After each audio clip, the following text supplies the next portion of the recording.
80% of millennials now expect some kind of inheritance from their parents.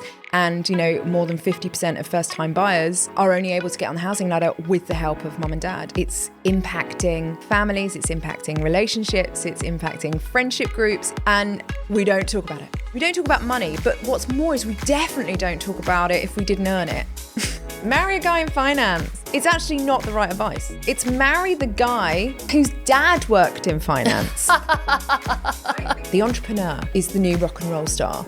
It used to be, Mick Jagger. Kids used to want to start a band. Now they want to start a business. So true. There's a certain freedom and fluidity that comes from running a business that there's just not actually owning a house. What would one piece of advice be for women who are looking to build financial independence today, regardless of their generational background?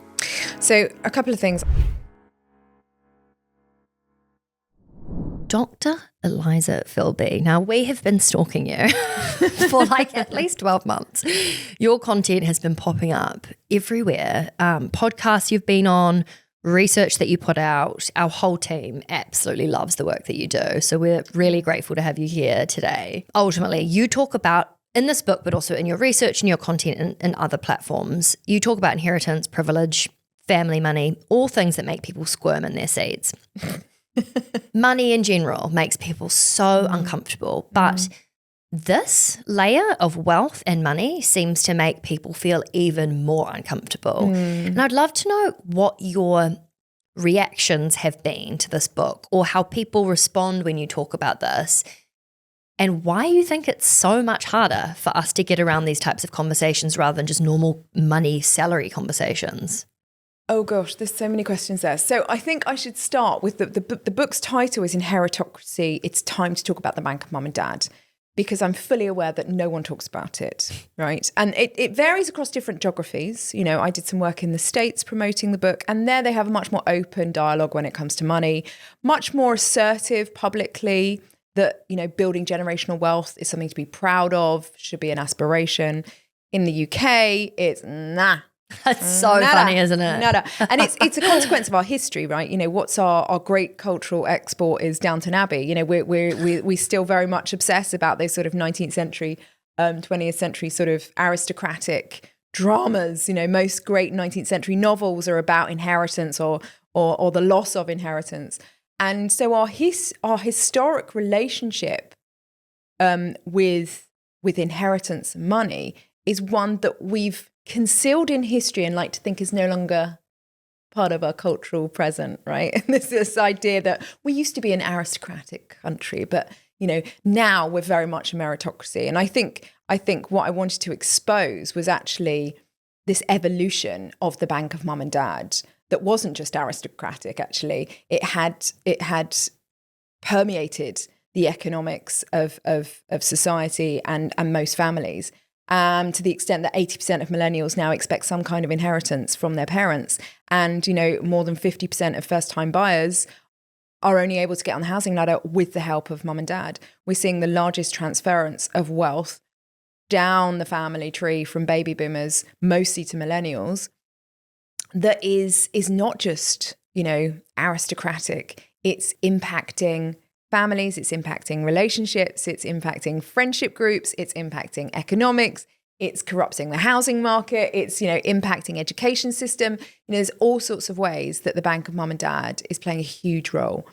And we don't talk about it. We don't talk about money, but what's more is we definitely don't talk about it if we didn't earn it. It's just so true, isn't it? So it's like, I remember what I was giving a talk, and this woman came up to me afterwards and she was like, thank you so much.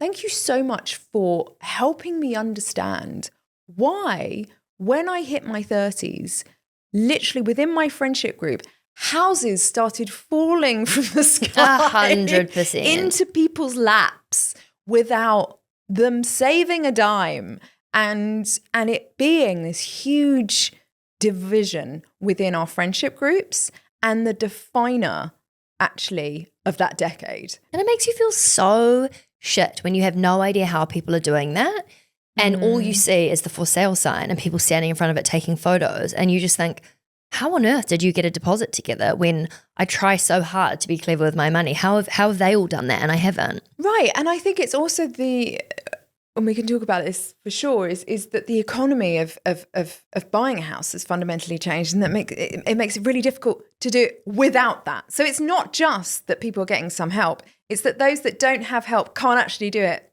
in the same way that previous generations have. And so I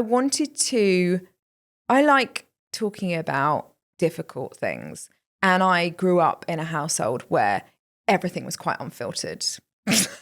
Which is probably quite rare for a UK family. I think it is. And so I think it was very easy for me to go, right, I'm going to write a book about money. But in order for me to write a book about money, I have to start with my own story. I have to be honest with the reader that I am a beneficiary of exactly the phenomenon I'm talking about and wanting to lift the lid on. It's so interesting you bring that up, because that's something I wanted to ask you on. I was about to say you exposed your family's dynamics. You didn't expose them. You just spoke openly. My mum read it before I published it, by the way. It's quite interesting, because when I was reading it and I noticed how honest you were about your own situation, I think it really made me reflect as well, because, hosting this podcast, I'm a white privileged woman. And yes, I have some disadvantages that a lot of baby boomer men don't have, but ultimately I am a very privileged part of society too. And I think it's really important to lead with that, because it's context that has been left out with a lot of these wealth conversations. And so for you to bring this up in your book and talk about how you saw inheritocracy within your own family, and then gave you more context for the wider societal shifts and what was happening, I think was really brave and really important. Can you perhaps just define, for those who don't understand the difference between the two, what they are, just to sort of pin this conversation here so that the things we speak about make sense? I have a nice, neat phrase that I think summarizes this idea of inheritocracy. So an inheritocracy is obviously the opposite to a meritocracy, where the rewards of hard work come to fruition. But an inheritocracy is a society where it's not what you're earning, because frankly wages have stalled in the UK, not different across different parts of the world. It's not what you're learning, because the return on that investment of education, again, is declining now. It's whether you have access to the bank or mum and dad that is defining opportunity. And it's that, put simply, is that we are living in an economy where it's really not just inheritance, but gifts. Inheritance tends to be when your parents die. The gifts that come from parents, certainly the earlier you get those gifts, the more they compound over time. It's the gift of opportunity. It's the gift of a safety net. It's the gift that enables you to take risk, start a business, career switch, do another degree. It's that safety net and springboard that for many of my generation and now Gen Z has been the division within friendship groups that have meant that some have catapulted into adulthood proper as traditionally defined, and others are left languishing behind in that sort of way. It's just so interesting, and I love that you keep bringing up the friendship piece, because a lot of people who listen to this podcast are probably, a lot of their friends listen. I mean, this brand started, Vic and I have been friends for a long time. So the brand. And that's kind of what we always wanted it to feel like, was learning about money with the support of friends who are around, like for it to feel like that rather than super pedestaled and learning from someone that knows everything, because Vic and I are both human and always make mistakes too. But if I'm being totally honest, if I look around my friendship group, I see things on social media about, the house that people are living in, the holidays that they're going on, the branded clothing that they're wearing. And I just think, how on earth are they doing that based on their roles, the jobs that they have? I know that a lot of them will be earning really good money. So it's absolutely not to say that they haven't earned a lot of what they have. But they're also being taxed a lot. I mean, this is the interesting thing is that you're absolutely right. A couple of months ago, or maybe it was like a year ago, there was the whole meme going around, marry a guy in finance. Oh yeah, right? 6 foot. Yeah, right. So this idea of like, marry a guy in finance, Blue Eyes. I've kind of loved the song, but I was like, it's just so weird how deeply ingrained that is. But it's actually not the right advice. It's marry the guy whose dad worked in finance, right? Because he would have accumulated wealth at the right time. Over time, that wealth would have compounded to have generated enough wealth that the son's income was irrelevant. It's so true. Yeah. We don't care about your salary. What's your dad's asset portfolio look like? What's your wealth, not your income? And that's the big shift, right? Because actually the way that, and if we're talking uniquely UK context, the way that wage is taxed is so prohibitive. That it's not helping people propel based on their salaries. There's no way. Even in London, if you're on £150,000, which is an extraordinary amount of money annually, right? You are taxed to a certain degree that I bet you are not buying that house on your own, or even that flat, frankly, because house prices and wages are so out of whack. And so I think that's true in most parts of the world. Yeah, I mean, it's certainly true in major cities across the world. And it is regional and it is geographically specific. And it's really important to kind of tease out the nuance there. But I think we used to assume that a high wage could get you a certain standard of living. And I think actually that attitude still prevails. I wrote an article in which we modelled the data and showed that how £100,000 a year was not a high wage. Now, of course it is. Of course it is. Of course it is. Because it's really important. We talk about the economic scale here in its entirety and realise that £100,000 a year is a lot. But then when you look at if that person had gone from, say, 50K to 100K over the last 5 years, the amount they would have been taxed on that wage, actually, the rewards of that are actually very little. Okay, this is really maybe one of the questions I was so excited to speak to you about, because I think there's the obvious wealth of, you know, the bank of mum and dad, here's some money to put towards your deposit, or here's the whole deposit. But there's a lot of underlying, more quiet luxuries that come with having that backstop. And this is things like free childcare. I mean, childcare in most parts of the world is absurdly expensive. Lots of people have to give up their jobs because they can't afford it. There is living rent-free when you're in your 20s to be able to save enough to maybe buy the house.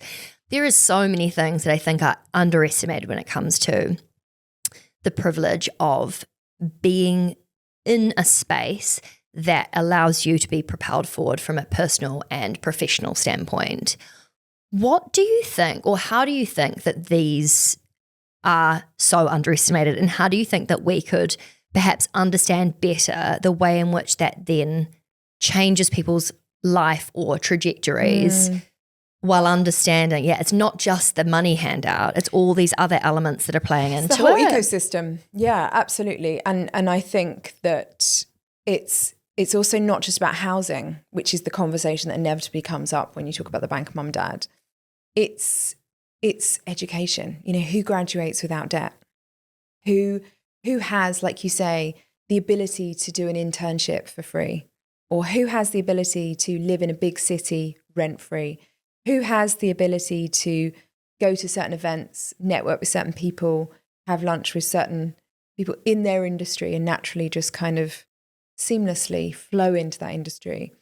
Who has the ability to seek funding or get funding for a career swap?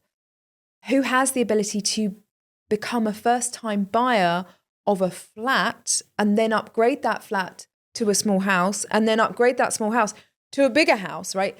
The cascade, the housing ladder.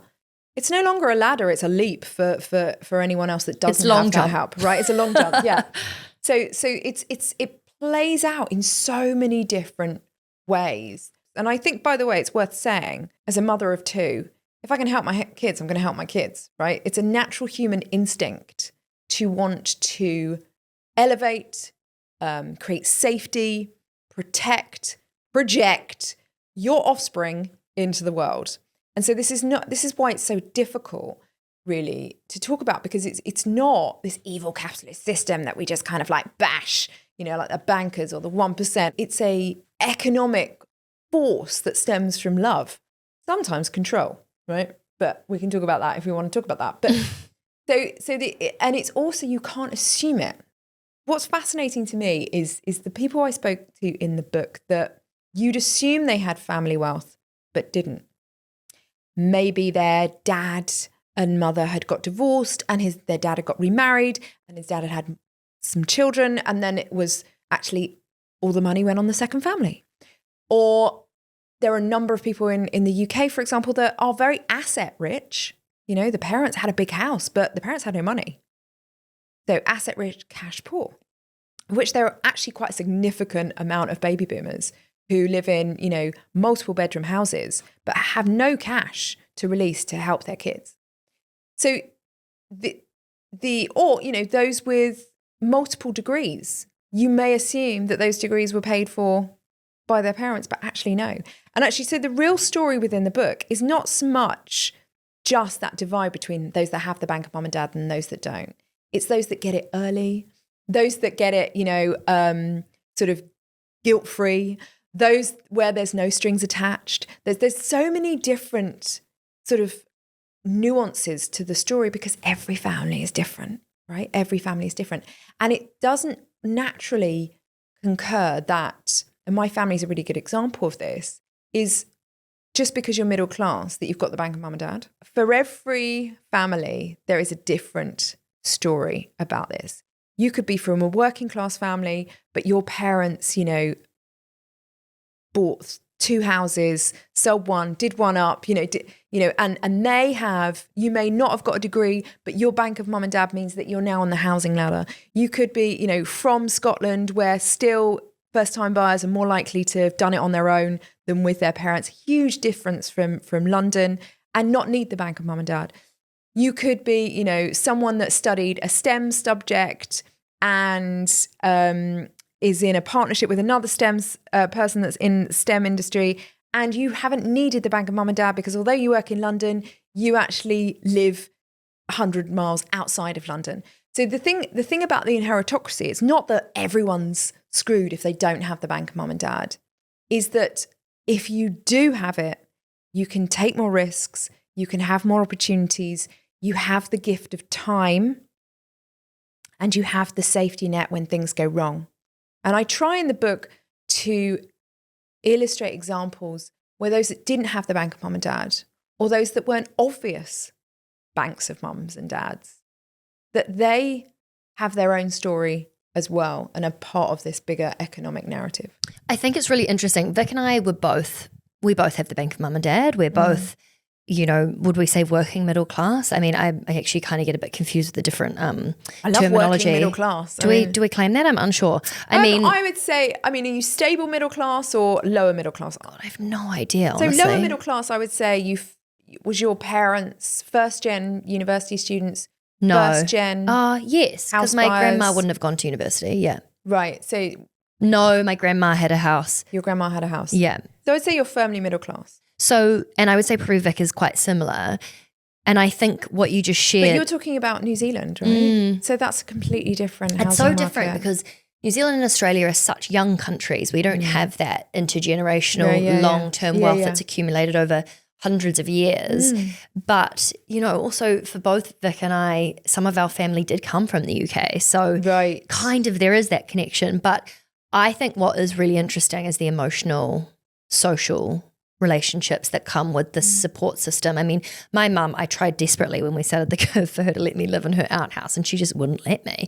I mean, the point is I could have been there if she let me, but it was just like her mum didn't let her do that when she was younger, so it kind of flowed into me. And anyway, but then differently when I went back to New Zealand last year and I ended up having to stay for 4 months in New Zealand, my dad and my stepmom allowed me to stay, and, you know, I was paying a tiny bit of rent. So that's a huge help because I wasn't paying rent in the UK. I was paying a tiny amount in New Zealand. Like that is enormous, you know, to be able to have that. And it was at a point in time with the business where we paid ourselves less. So it was really helpful for me to not be paying full rent. Got it. So all those kind of, there is a backstop. And I think just in general, the psychological safety of knowing that should it go tits up, your parents, you know, are hopefully in some way able to help. You know, there's a lot of people that just do not have that at all. And I that's it, isn't it? There's a chapter in the book which is about kidulthood, and it was this idea that actually we have extended our adolescence, like over the last 20 years, not just millennials, Gen Z, but actually even before that, Gen X, like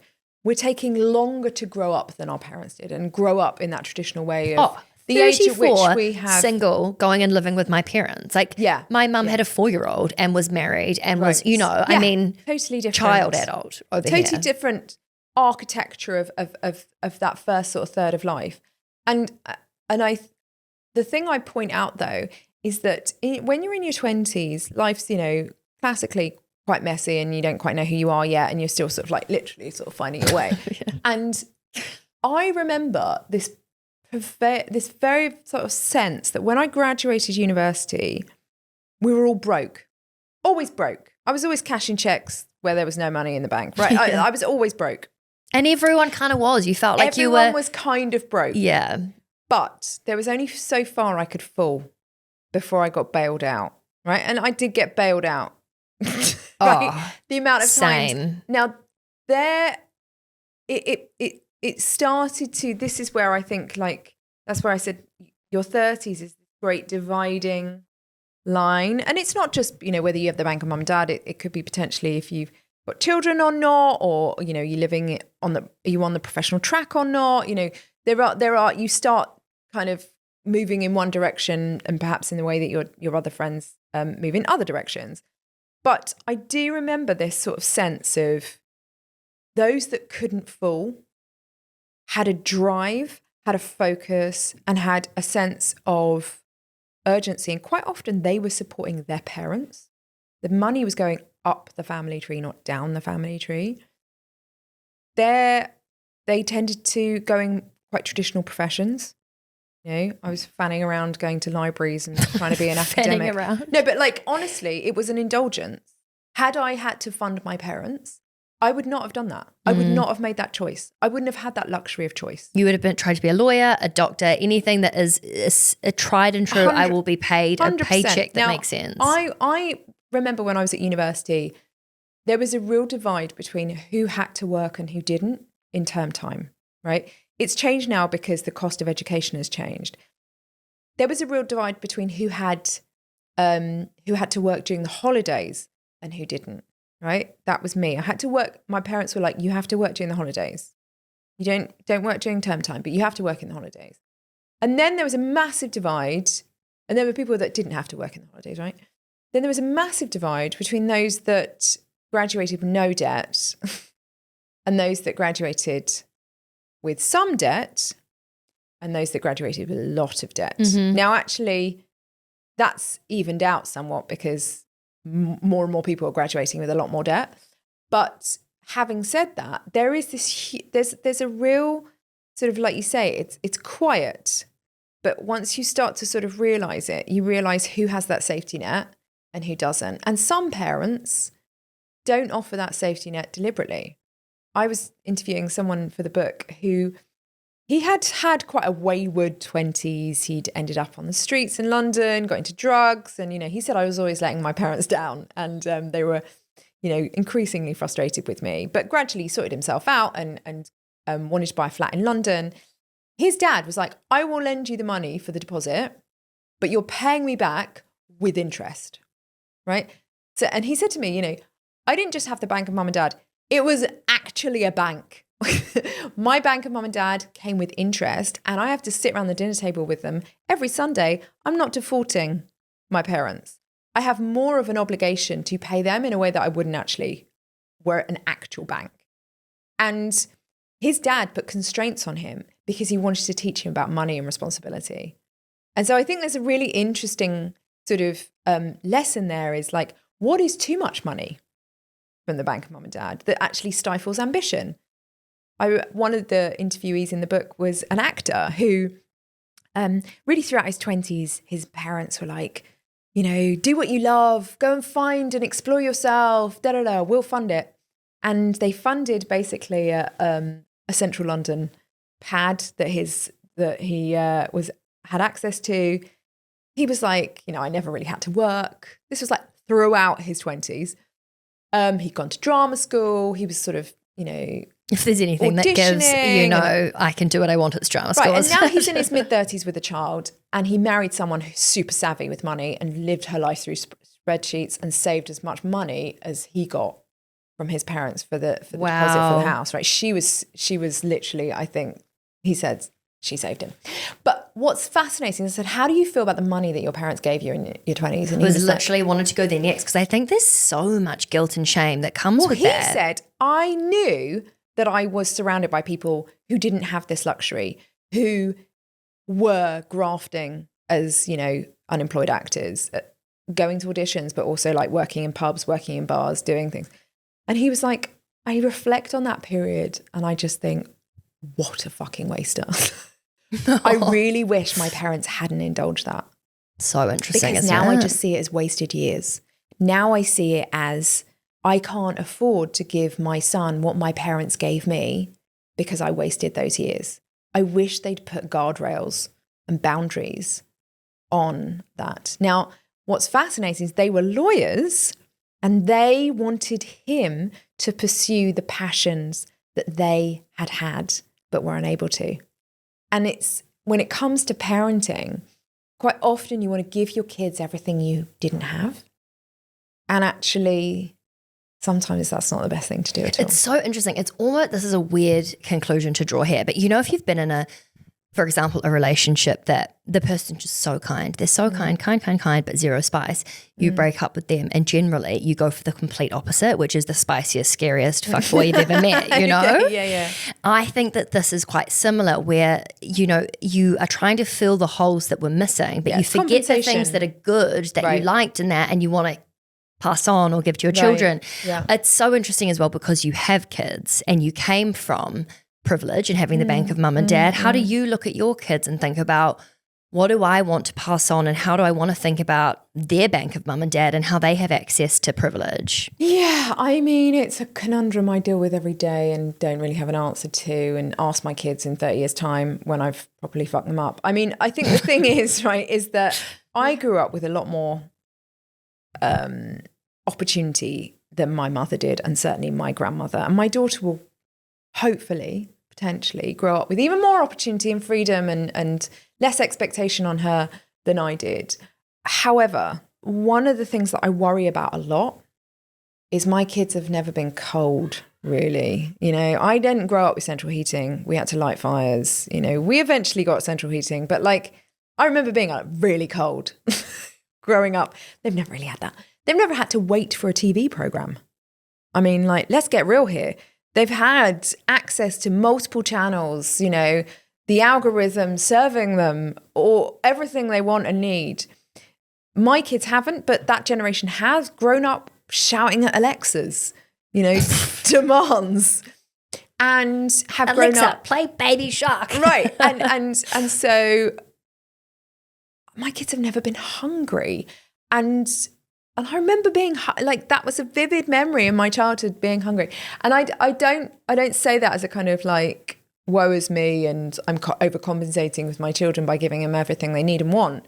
I'd actually try. I'm that mean mummy who likes to put in friction. I'm like, you're going to watch terrestrial TV and you're going to wait for the program. And, you know, you are going to be timed whenever you're near a screen. And I am going to like make you produce the food before you eat it, so you understand and appreciate food, and it's not just delivered, you know. So yeah, God, I'm awful. I'm horrible, and I'm not always successful in providing that friction. But I think that friction is really important, and hopefully, as a generation of parents, I think we're also super aware that life is going to get really hard for the next generation. And I'm not talking Gen Z, I'm talking Gen Alpha. They're probably going to be known as Gen AI. And they're growing up in a world where geopolitically things seem very uncertain. You can see the tilt of power globally.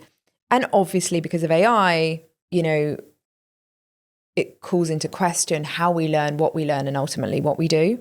So they're going to have to be super resilient and super agile. And I think that's that's the thing I'm really interested in, is how do you create, or how do you help teach, or how do you demonstrate, rather, is probably the best thing, that agility so that it's normal to your kids. One of the things I'm really worried about with millennials is, you know, we're hitting midlife, and the narrative that we were sold, you know, get a degree, get on the track, life's opening up, actually increasingly is not true. It's not true from an economic perspective. It's not true from a work perspective. But we're, I think, still wedded to those narratives. 100%. And our kids won't be. So that's quite cool. I think Gen Z are not. Hope. They're like, well, I can't go and buy a house. I don't think, and you know, I think you're a good example of this, is like, you're building a business. And there's a certain freedom and fluidity that comes from running a business that there's just not actually owning a house. You know? And I was actually going to ask you if you think that that is the wave of entrepreneurialism that's coming through. Is it almost a reaction to the idea that this traditional path is actually no longer viable for us? So many people are trying to figure out how to start a business. I think that's a whole conversation in itself. But before we I'm obsessed with this, because we've seen the lionizing of the entrepreneur. The entrepreneur, you know, is the new rock and roll star. It used to be, you know, Mick Jagger. Now it's Stop like, it. you know, are we Mark in Mick Zuckerberg. Jagger? Hello.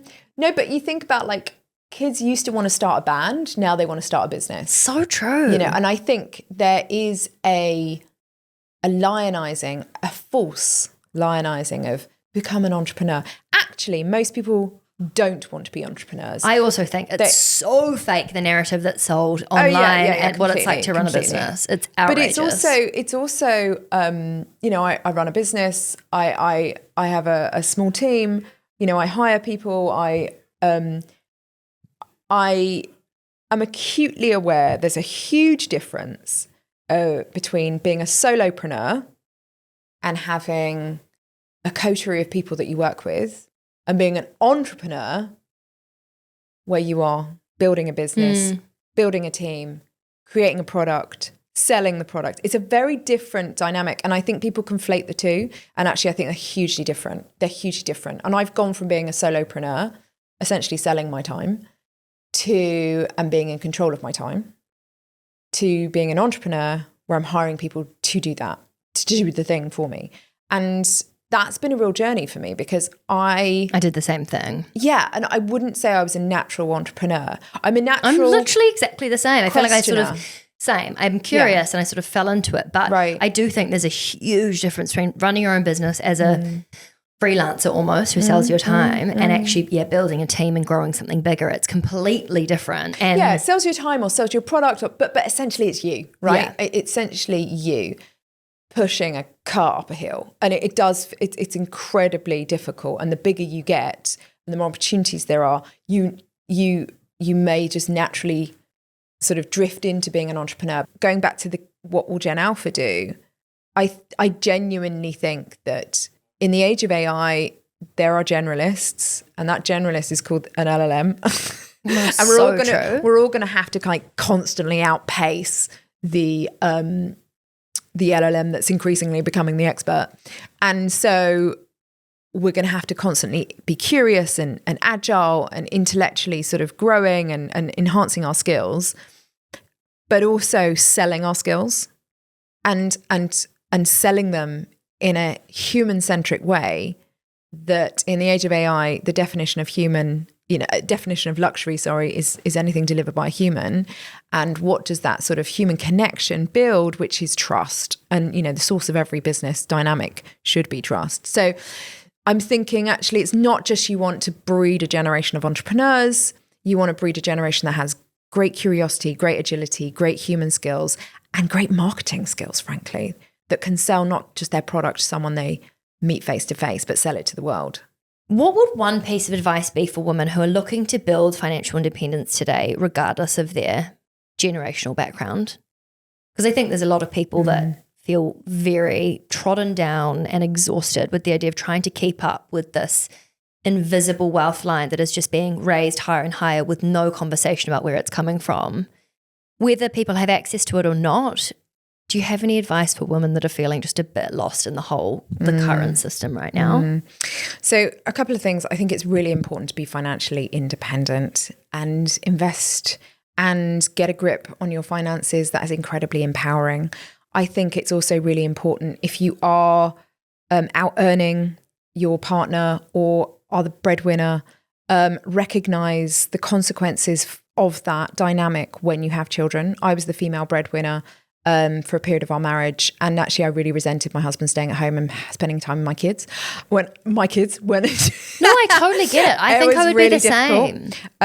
I think financial independence is really key. I think secondly, like how we can build our lives in the way that meets the time, because we tend to fixate on this kind of 3-stage life of education, work, retirement. And frankly, that's upending entirely. Like how much of your life is going to be devoted to looking after kids, but also how much of your life is going to be devoted to looking after your parents, elderly parents we haven't even talked about. Huge life commitment, particularly if they live in another country, particularly as you maybe have a strained relationship with them, particularly, it's all the things. Elder care, I think, is as big a responsibility as childcare, but also like how many careers are you likely to have? I've had 3 distinct career sort of moments, and I'm 45. I may have 5, and I think just kind of like actually recognizing that life is long. If you have the privilege to, live to the average life expectancy, life is long.